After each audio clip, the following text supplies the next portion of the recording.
தமிழகத்தில் போதைப் பொருள் விடியா திமுக அரசு பதவியேற்றதிலிருந்து போதைப் பொருட்கள் சர்வசாதாரணமாக கிடைப்பதாக முன்னாள் அமைச்சர் தங்கமணி குற்றம் சாட்டியுள்ளார். நாமக்கல் மாவட்டம் திருச்செங்கோட்டில் முன்னாள் அமைச்சரும் மாவட்ட கழக செயலாளருமான தங்கமணி தலைமையில் விடியா திமுக அரசை கண்டித்து மாபெரும் மனித சங்கிலி போராட்டம் நடைபெற்றது. இதில் முன்னாள் சட்டமன்ற உறுப்பினர் பொன் சரஸ்வதி உள்ளிட்ட ஏராளமானோர் கலந்து கொண்டு கண்டன முழக்கங்களை எழுப்பினர்.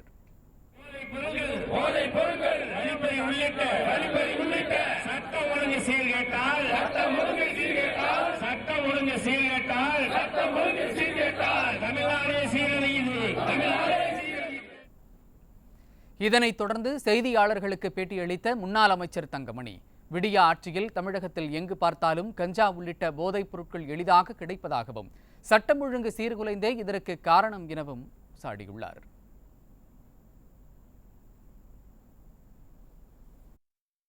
எங்கே பார்த்தாலும் கஞ்சாவும் விற்கின்றது, போதைப் பொருளும் விற்கின்றது. அதுவும் குறிப்பாக தினந்தோறும் பார்ப்பீர்கள் என்றால் நூற்றுக்கணக்கான கோடிக்கு போதைப் பொருள் கிடைக்கின்றது. ராமநாதபுரம் கடலிலே பார்த்தால் 108 கோடி என்கிறார்கள். ரயிலே செல்கின்ற போது 30 கோடி என்கிறார்கள். கொடுங்கியூர் குப்பை கூலத்திலே பார்த்தால் நூற்றுக்கணக்கான கோடி என்கிறார்கள். நேற்றைய தினம் புதுக்கோட்டையிலே 100 சில்லற கோடியில் பிடித்திருக்கின்றார்கள்.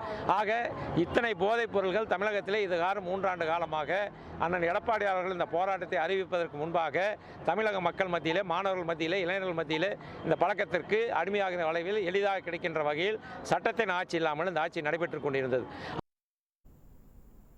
விடியா திமுகவிற்கு காவிரியில் தண்ணீர் பெற்றுத்தர முடியவில்லை என்றும் இதனால் தண்ணீர் பிரச்சினை தலைவிரித்தாடிக் கொண்டிருப்பதாகவும் கூறியுள்ள அவர், நாடாளுமன்ற தேர்தலில் வெற்றி பெற்று மக்களுக்கு தேவையான திட்டங்களை அதிமுக செய்யும் எனவும் தெரிவித்தார். காவேரியில் நமக்கு தண்ணீர் வரவேண்டிய தண்ணீரை கூட பெற்றுத்தர முடியவில்லை. ஆனால் எடப்பாடி அவர்கள் முதலமைச்சராக இருக்கின்ற போது நமது எம்பிகள் நாடாளுமன்ற உறுப்பினர்கள் அதிகமாக இருந்த காரணத்தினால்தான் அந்த 23 நாட்கள் நாடாளுமன்றத்தை முடக்கி நமக்கு வேண்டிய அந்த கமிஷனுக்கு தலைவரை போட்டு தண்ணீரை பெற்றுக்கொண்டிருந்தோம்.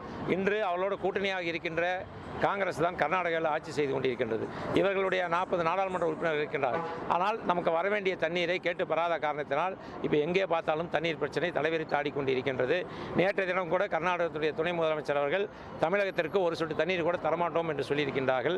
அதையும் மீறி அவர்கள் கூட்டணி தான் முக்கியம், வெற்றி தான் முக்கியம் என்று தமிழக மக்களை பற்றி கவலைப்படாமல் இருக்கின்றார்கள். ஆனால் எடப்பாடியார் அவர்கள் தமிழக மக்களுடைய நலனுக்காக தன்னந்தனியாக நின்று நாங்கள் அதிக உறுப்பினர்களை பெற்று தமிழகத்திற்கு தேவையான திட்டங்களையும் தேவையான தண்ணீர்களையும் நிச்சயமாக பெற்றுத் தருவோம். மக்கள் எங்களுக்கு ஆதரவாக இருக்கின்றார்கள். எங்கள் கூட்டணி 40லும் வெற்றி பெறும்.